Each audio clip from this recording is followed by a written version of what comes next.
Peter Wood, who's online. Good afternoon. So my name is Peter Wood. I am an advisory neighborhood commissioner in Adams Morgan. I'm the chair of our commission, but we haven't had time to review my comments today. So I'm speaking as an individual commissioner capacity for 1C03. And I'll be brief. I know there's a lot going on, and I'm basically just going to reiterate what some people today have already said, which is a specific request and broader comments. The specific request is to do better, that the Department of Buildings needs to do better when it comes to Dorchester House, which is a residential building within Adams Morgan at 2480 16th Street Northwest.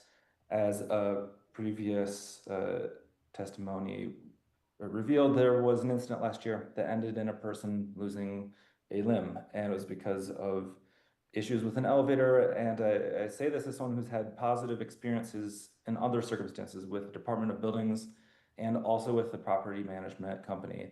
I know that they're capable, but for whatever reason, there hasn't been significant, I guess, movement to make sure that these elevators in this building and more broadly are monitored so that things like this don't happen. I mean, ideally, I think that we need to be more proactive as a city in making sure that the buildings that we live in are not hurting the people that live in them, but also being reactive. This is, in my mind, a pretty easy case to make sure that the elevators in a building are not dismembering people.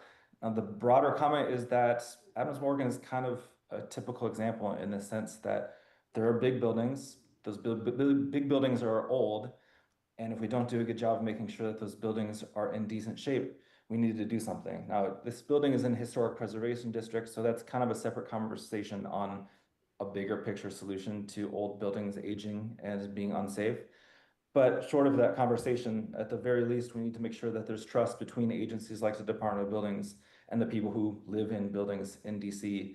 A lot of residents have come to me as the chairperson of the Adams Morgan's Commission and Advisory Neighborhood Commission, saying that they don't really know where to turn because they have gotten responses from people at DOB, which is helpful, but it's not the types of responses that have led to the substantive changes that we need. So, like I said, I know that you're aware of this. Just want to really reiterate these points because it's scary, and a lot of people are worried in this building and elsewhere that something similarly tragic could happen again, and obviously really want to prevent that. So, thank you for your time today. Thank you.